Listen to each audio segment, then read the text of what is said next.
ብራዚላውያንንና የእግር ኳስ አፍቃሪያንን ለአንድ ሳምንት በደስታ አስፈንድቆት የጠፋው የኔይማር ጁኒየር መጥፎ ዜና። ከእግር ኳስ ጋር በኃይለኛ ፍቅር የወደቀው የፔዳላዳ የሬምቦ ፍሊክና የሌሎችም አስደናቂ የእግር ኳስ ችሎታዎች ጠበብቱ ኔይማር ዳ ሲልቫ ሳንቶስ ጁኒየር ያልተዘጋ መዝገብ አዲስ ፋይል ተከፍቶበታል። ከወንዱ እስከ ሴቱ የእያንዳንዱ የእግር ኳስ አፍቃሪ ልብ ቢፈተሽ በኃይለኛ መውደድ ተጀብኖ ከውስጥ የማይጠፋው ብራዚላዊ የእግር ኳስ ሊቀ ጠበብት ፈተናው በርክቶበታል። ከዓለማችን እጅግ ተወዳጅ ከሆኑ ኮከቦች መካከል አንዱ የሆነውና በእግር ኳስ ጥበቡ ላይ እጅግ ውብ ክህሎት ያለው ድንቁ ተጫዋች ኔይማር ጁኒየር ባለ የእግር ኳስ ችሎታ በብዙዎች አይን ውስጥ ተስሏል፣ በብዙዎች ልብ ውስጥ ገብቷል። በውብ የእግር ኳስ ጠቢብነቱ ላይ ተፈጥሯዊ መልከ መልካምነቱ ታክሎበት ብዙ ሴቶችንም አድናቂው አፍቃሪውና የእግር ኳስ ተመልካች እንዳደረጋቸው ይነገራል። ነገር ግን ብዙዎች አቅሙን በአግባቡ ባለመጠቀሙ ከእግር ኳስ የሚገባውን ሽልማት አላገኘም በማለት አዎንታዊ አስተያየታቸውን ይሰጣሉ። ብዙ ተጫዋቾችም ለሱ ብዙ ባላንዶሮች ይገቡት ነበር ይላሉ። ነገር ግን እሱ በመጥፎ ውሳኔው ምክንያት የቆጡን አውርድ ብሎ የብብቱን የጣል አይነት ሰው ነው። ከሊዮኔል ሜሲ ጥላ ለመውጣት ሲል ባርሴሎናን ለቆ ወደ ፓሪስ ሴን ዠርመን ማምራቱ ለዚህ እንደዳረገው ግልጽ ነው። ኔይማር ጁኒየር በእግር ኳስ ዓለም እየተጫወቱ ከሚገኙ ምርጥ የእግር ኳስ ተጫዋቾች ሊዮኔል ሜሲ፣ ክርስቲያኖ ሮናልዶ፣ ካሪም ቤንዜማና ኬሊያን ምባፔን መጥራት እንችላለን። አሁን እየተጫወቱ ከማይገኙ ተጫዋቾች ደግሞ ሮናልዲኒዮ ጎቾ፣ ፔሌ፣ ማራዶና፣ ዚዳንና ሄነሪን የመሳሰሉ ታሪካዊ ኮከቦችን መጥቀስ እንችላለን። ደረጃውን በትክክል ማስቀመጥ ባንችልም ከነዚህ ምርጥ የእግር ኳስ ተጫዋቾች መካከል ብራዚላዊው ጥበበኛ ኔይማር ጁኒየር አንዱ ነው። ይህ በእግር ኳስ ታሪክ ከታዩ ታላላቅ ተጫዋቾች አንዱ የሆነው ኔይማር ጁኒየር እግር ኳስን በፍቅር እንዲጫወት አምላኩ ወደዚህች ምድር ከላከው 33 ዓመታት አልፈውታል።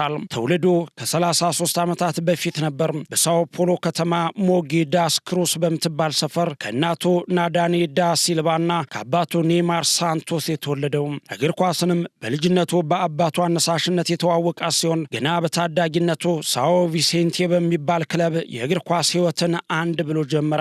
ከዛም በመቀጠል ፖርቹጌስ ሳንቴስታ የሚባል ክለብ በመቀላቀል የእግር ኳስ ሕይወቱን አስቀጠለም። በዛ ክለብ ውስጥም እንደ ኢትዮጵያን አቆጣጠር እስከ 2003 ድረስ መጫወት የቻለ ሲሆን ከዛ በኋላ በሀገሪቱ ካሉት ታላላቅ ክለቦች አንዱ ወደ ሆነው ሳንቶስ አመራ።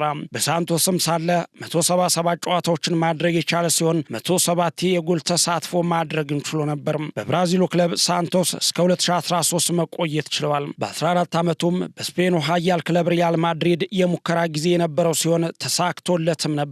በዚህም የብራዚሉ ክለብ ሳንቶስ ኔይማር እንዳይለቅና እሱን ለማቆየት የሚከፍሉትን ክፍያ መጨመር ነበረባቸው። ኔይማር በሳንቶስ ሳለ ሰውነቱ ቀጠን ያለ ቁመቱ 1.75 ሜትር የነበረ ሲሆን በሜዳ ላይ ሰውነቱን በአግባቡ የሚጠቀምና የሚቆጣጠር እንዲሁም ለሁኔታዎች ፈጣን ምላሽ የሚሰጥ ፈታኝ የአጥቂ መስመር ተጫዋች ነበር።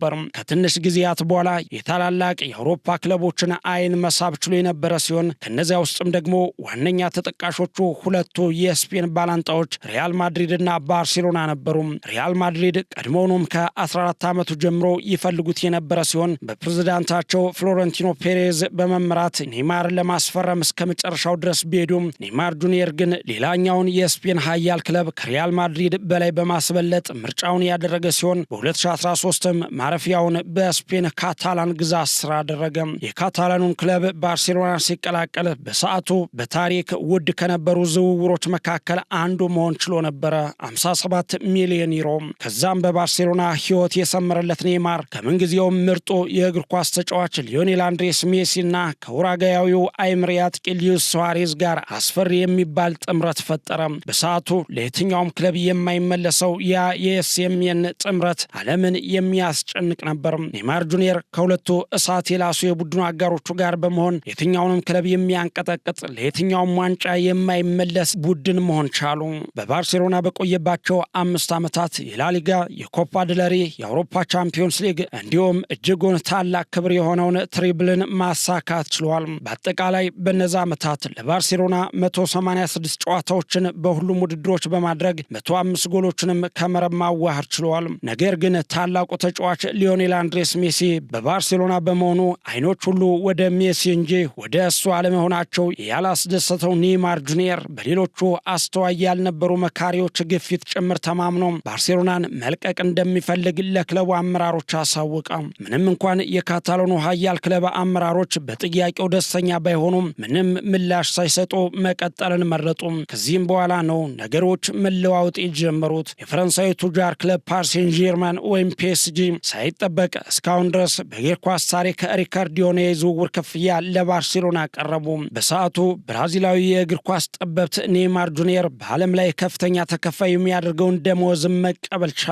በዚህም በዓመት ደሞዙ ወደ 45 ሚሊዮን ዩሮ የሚጠጋ ሆነ። በሰዓቱ የፈረንሳዊ ቱጃር ክለብ ከኔይማር ጁኒየር በተጨማሪ በወቅቱ ድንቅ ወጣት ተጫዋች የነበረውን ኪሊያን ምባፔን በከፍተኛ የዝውውር ዋጋ ከሞናኮ ማስፈረሙን ተከትሎ ዓለም ስለ ሁለቱ ጥምረት ምን ሊመስል እንደሚችል ማውራትና መተንበይ ጀመረ። ነገር ግን በፈረንሳይ ሕይወት እንደጠበቀው ያልሆነለት ኔይማር ጁኒየር በቀኝ እግሩ ላይ በተደጋጋሚ ከባባድ ጉዳቶችን ማስተናገድ ጀመረ።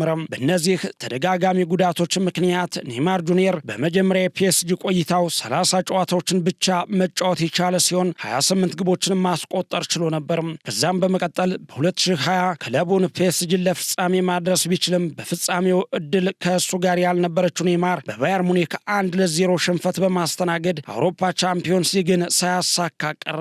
ከዛም የቀድሞ የቡድን አጋሩን ሊዮኔል አንድሬስ ሜሲን በማሳመን ወደ ፒኤስጂ እንዲመጣ አደረገ። አብረውም 2 ዓመታትን አሳለፉ። ነገር ግን እነዛ 2 ዓመታት ለሁለቱም ተጫዋቾች አስደሳች አልነበሩም። ካልተሳኩ የፒኤስጂ 6 ዓመታት ቆይታ በኋላ ኔይማር ጁኒየር ወደ ሳውዲ አረቢያ አመራ። በሳውዲም የሀገሪቷን ታላቅ ክለብ የሆነውን አልሂላልን ተቀላቀለ። አልሂላልን ከተቀላቀለ በኋላም ስራው አልጋ ባልጋ ሊሆንለት አልቻለም። በተደጋጋሚ ጉዳቶች ፈተኑት። ተመለስኩ ብሎ ይደሰታል። ገና ሳይጫወት በልምምድ ላይ ሆነ ወይም ተጫውቶ ጉዳት ያስተናግዳል። ኔይማር ለሳውዲ አረቢያው ክለብ አልሂላል በመጨረሻው የውድድር ዓመት በጉዳት ምክንያት የተጫወተው 2 ያክል ጨዋታዎችን ብቻ ነበር። እሱንም ሙሉ ሳይሆን በቅያሬ።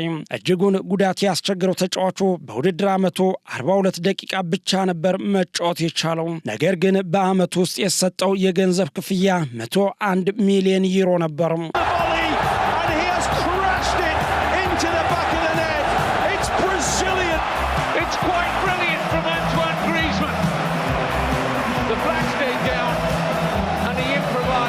ኔይማር 101 ሚሊዮን ዩሮ ተከፍሎት ነገር ግን መጫወት የቻለው 42 ደቂቃዎችን ብቻ ነበር። በዚህም አልሂላል በተጫዋቹ ሁኔታ ላይ ፊቱ ቀላ። በጋራ ስምምነት ለመለያየት ወሰኑ። በይፋ መለያየታቸውንም ገለጹ። ከዛም ከልጅነት ክለቡ ሳንቶስ የወደኛ እና ጥያቄ ቀረበለት። ተደጋጋሚ ጉዳቶች ያደበዘዙት ደማቁ ባለተሰጥኦ ሳያቅማማ የልጅነት ክለቡን ጥያቄ ተቀበለም። ልክ እሱ ጥያቄውን እንደተቀበለው ሁሉ ደጋፊዎችም በደስታ ተቀበሉት። የመዳረሻው ክለብ ግድግዳዎች ሁሉ በሱ ምስሎች ደምቀው ቆዩት። እሱም ቆርጦ ልክ ወደ ነበረበት አቋሙ ለመመለስ ጣረም። በወቅቱ 33ኛ ዓመቱን የያዘው ኔይማር አዲሱን ሕይወቱን በልጅነት ክለቡ ሳንቶስ ብሎ ጀመረም። እዛም አለቅ ካለው የጉዳት ጠኔ ጋር እየታገለም ክለቡን ከመውረድ በመታደግ አስደናቂ ውለታ ውሎለታል።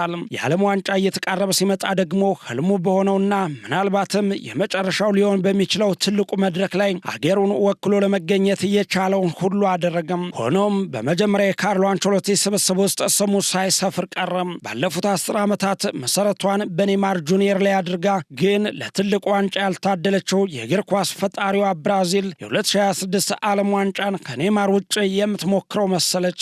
ለምን? ኔይማር የጉዳት ችግር ውስጥ ነው። እሱ ግን ያንን መጥፎ ጊዜ አልፎ በትዝታ ነው የሚያወራው። የእግር ኳስ የጥበብ ማህደር፣ የብራዚላውያን ኩራትና የእግር ኳስ አፍቃሪያን የደስታ ምንጭ የሆነው ድንቁ ተጫዋች ኔይማር ጁኒየር ከሜዳ ርቆ ስላሳለፈው አስቸጋሪ ሕይወት ሲናገር አንድ ቀን ስልኬን አነሳውና ከእግር ኳስ ዓለም በቃይ ተሰናብቻለሁ የሚል ጽሑፍ ለዓለም ሕዝብ ይፋ ለማድረግ አሰብኩ። ነገር ግን ያንን ባሰብኩበት ቅጽበት ወዲያውኑ እምባዬ መፍሰስ ጀመረ። ከእንግዲህ እግር ኳስን አለመጫወት የሚለውን ሐሳብ በአእምሮዬ ልሸከመው አልቻልኩም። በጉዳት ምክንያት ከሜዳ በምርቅበት ጊዜ ሁሉ ከከባድ ዲፕሬሽን ወይም ጭንቀት ጋር ጋር እታገላለሁ። አልፎ ተርፎም የስነ ልቦና ባለሙያ ወይም ቴራፒስት ዘንድ ሄጄ የሕክምና እርዳታ እስከመጠየቅ ደርሻለሁ። ለእኔ ነገሮች እጅግ በጣም ከባድ ነበሩ። ሰዎች ክብደት በመጨመሬ ምክንያት ሲሳለቁብኝና ሲያፌዙብኝ፣ እኔ ግን ሙሉ በሙሉ እጄን ለመስጠትና እግር ኳስን ለማቆም ተቃርቤ እንደነበር አያውቁም። እግር ኳስ ሕይወቴ ነው። አሁን ወደ ሜዳ በመመለሴ እጅግ በጣም ደስተኛ ነኝ ይላል። ለእግር ኳስ አፍቃሪያን በተለይም ለብራዚል ደጋፊዎች የኔይማር ወደ ሜዳ መመለስ ከድል በላይ ነው። እግር ኳስን በደስታና በፈጠራ የሚጫወተው ይህ ጥበበኛ በጉዳትና በሰዎች ትችት ተስፋ ሳይቆርጥ ዳግም ለዓለም ዋንጫ ራሱን አዘጋጀም። የእሱ በሜዳ ላይ መገኘት ለብራዚል እግር ኳስ አፍቃሪያን ብቻ ሳይሆን ለእውነተኛ የዓለም እግር ኳስ ውበት አፍቃሪዎች ደስታን የሚፈጥር ነው። ለብዙዎች የዘንድሮውን የዓለም ዋንጫና የብራዚልን ጨዋታዎች በጉጉት ለመጠበቅ የኔይማር መኖር ትልቅ ተጽዕኖ አለው። ኔይማር በበኩሉ በግልጽ ሀገሬን ለመወከል ማድረግ ያለብኝን ሁሉ እያደረኩ ነው፣ ቀሪው ግን የኔ ስራ አይደለም አለ። ብራዚላውያንም ከተጫዋቾች እስከ ህዝቡ ኔይማር ያስፈልገናል፣ እሱን በብሔራዊ ቡድኑ ስብስብ ውስጥ ማየት እንፈልጋለን፣ ያለ ኮከባችን ዓለም ዋንጫን አናስብም አሉ። ጣሊያናዊው የቡድኑ አሰልጣኝ ካርሎ አንቸሎቲ ተጨነቁ። ታዲያ ስብስባቸውን ባለፈው ሳምንት ሲያሳውቁ የዚህ ኮከብ ስም አብሮ ተጠራ። መላው ዓለም ተደሰተ። በርካቶች በእንባ ታጅበው ፈጣሪንና አንቸሎቲን አመሰገኑ። ኔይማርም ከ3 ዓመታት በኋላ ወደ ብራዚል ብሔራዊ ቡድን ስብስብ በመመለሱ የዛኑ ቀን ሌሊቱን ሙሉ በደስታ ሲያለቅስ ማደሩን ተናገረ። ኔይማር በራሱ የግል ሄሊኮፕተር በመምረር የብሔራዊ ቡድኑን ካምፕ ሲቀላቀልም የእሱ መምጣት በቡድኑ ውስጥ የነበረውን ድባብ ፍጹም ቀይረው። ያም ብራዚላውያን ለዓለም ዋንጫው ስኬት የኔይማር መገኘት ምን ያህል ወሳኝ እንደሆነና እሱን ለማየት ምን ያህል እንደጓጉ በግልጽ ያሳያል። ካርሎ አንቸሎቲም ያደረጉለት አቀባበል እጅግ ሞቅ ያለና በፍቅር የተሞላ ነበር። ወደ ናፈቀው የብሔራዊ ቡድን ስብስብና ወደ ግዙፉ የዓለም እግር ኳስ መድረክ የተመለሰው ኔይማር ይህ ከሆነ በኋላ በሰጠው አስተያየት ዓለም ዋንጫውን ለማሸነፍ ሕይወታችንን እንሰጣለን፣ በውድድሩ ቡድኑ ዓላማውን ለማሳካት በጋራ ቆሞ እንደሚፋለም ቃሌን እሰጣለሁ ነበር ያለው።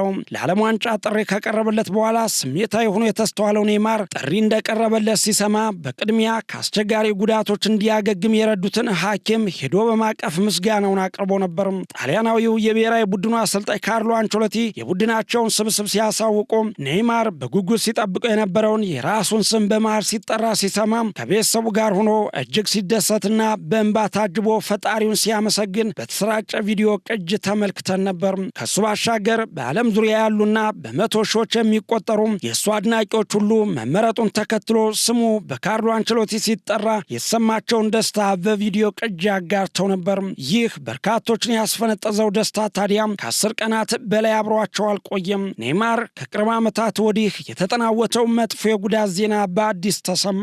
ብራዚል ለዓለም ዋንጫ የተመረጠው ኔይማር ከትላንት በስቲያ ረቡዕ ከቡድኑ ጋር ልምምድ እንዳልሰራ ይልቁንም የሕክምና ምርመራዎችን ለማድረግ ወደ ክሊኒክ መሄዱን ስለማረጋገጧ ሲዘገብ በርካታ ወዳጆቹን ለራስ ምታትና ለሐዘን ዳርጓል። በዚህ የዓለም ዋንጫ ዝግጅት ወቅት በርካታ ብራዚላውያን ወደ ካምፕ እየደረሱ ባለበት ወቅት የኔይማር ወደ ሆስፒታል ማምራት የብዙዎችን ልብ ሰብሯል። ኔይማር ከጉዳት አገግሞ ወደ ሜዳ ለመመለስ ከ2 እስከ 3 ሳምንታት ሊወስድበት እንደሚችል የተገለጸ ሲሆን በዚህ ምክንያት ብራዚል የምታደርገው የወዳጅነት ጨዋታ እንደሚያመልጠው ተገልጿል።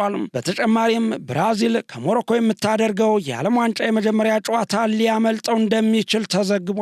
ይህ ብቻ አይደለም። ማባሪያ የሌለውና በየጊዜው እየታደሰ አቅሙንና ክህሎቱን እንዳያሳይ እንቅፋት የሆነበት ይህ ጉዳት ዳንኩ ሲል ተመልሶ እንደማያገረሽ ምን ማስተማመኛ አለው? ካርሎ አንቸሎቲስ ከሁኔታው አሳሳቢነት በመነሳት ከስብስቡ እንደማይቀንሱት ምን ዋስትና አለ?